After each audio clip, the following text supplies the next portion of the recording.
Before you invest in anything, you should have a solid understanding of what your time horizon is. Your investment time horizon is the amount of time that passes before you need to access the money that you've invested. The more time that passes before you need to convert your investments into cash, the more volatility and risk you can afford to tolerate. The reason for this is because you'll have a greater ability to recover from any market downturns that occur along the way. Let me show you what I mean. So here you can see the average total return of the S&P 500 index for the period from 1970 to 2022 was 10.88% annually.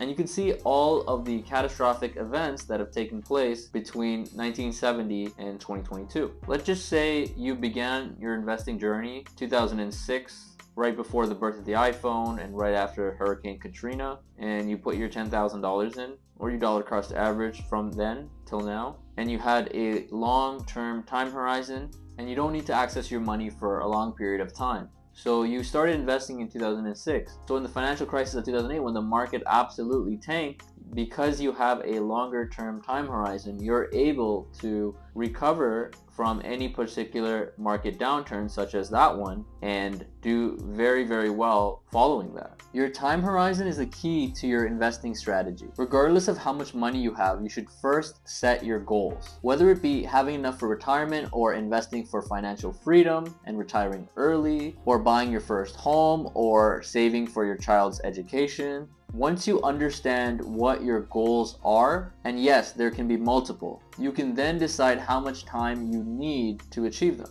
And the amount of time can obviously vary for each one of these goals. Now, there are other factors in addition to your goals that play a part in determining your time horizon. These are your age, your income, your lifestyle or spending habits, and your risk tolerance. Let's say you're in your 20s or 30s. You have a fairly long time horizon based on your age alone. You have 30 to 40 years for your investments to compound before you reach retirement age. Let's talk about spending habits. Let's say your spending habits are not ideal. And although you see yourself as a long-term investor, you spend a lot of money indulging on short-term luxuries, and you barely have enough money to pay the bills. So typically someone in this category cannot afford to take on risk and invest their money in the market. In other words, they cannot afford to lose their principal to market volatility.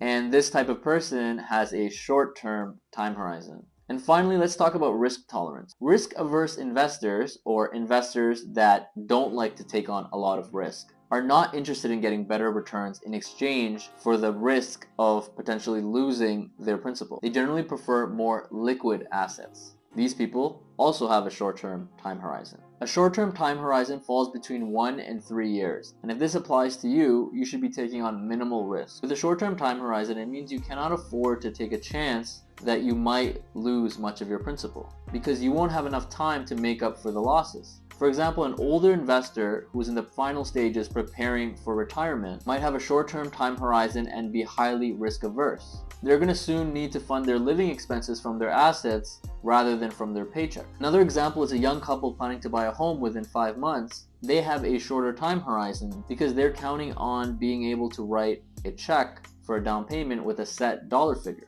So if your time horizon is short like this, the optimal thing to do is to park your money in cash or investments that behave similarly to cash. You want to choose assets that are guaranteed to preserve your principal and are readily accessible or liquid. This can include a high interest savings account or a short-term GIC, for example. A medium-term time horizon falls between 3 and 10 years. And if this applies to you, you should take on moderate risk. With a medium-term time horizon, you should invest in a diversified portfolio that allows for asset appreciation. Investing to fund your child's college or university education could be an example of a medium-term goal. Let's say you begin when your child is 10 and require the money to be accessed 8 years later. To be safe, towards the end of this time horizon, in this scenario, you could shift more of your assets into more short-term time horizon related investments. A long-term time horizon is anything over 10 years. If this applies to you, you can afford to take on high-risk investments. You can assume significantly more risk for the potential of higher returns because your investments have more time to rebound from any short-term downturns in the market.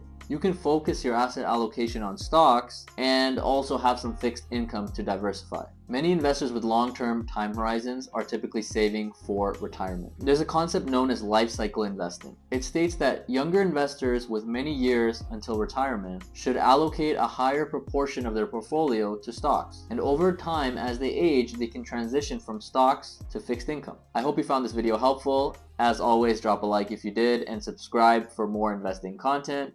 And I'll see you in the next one.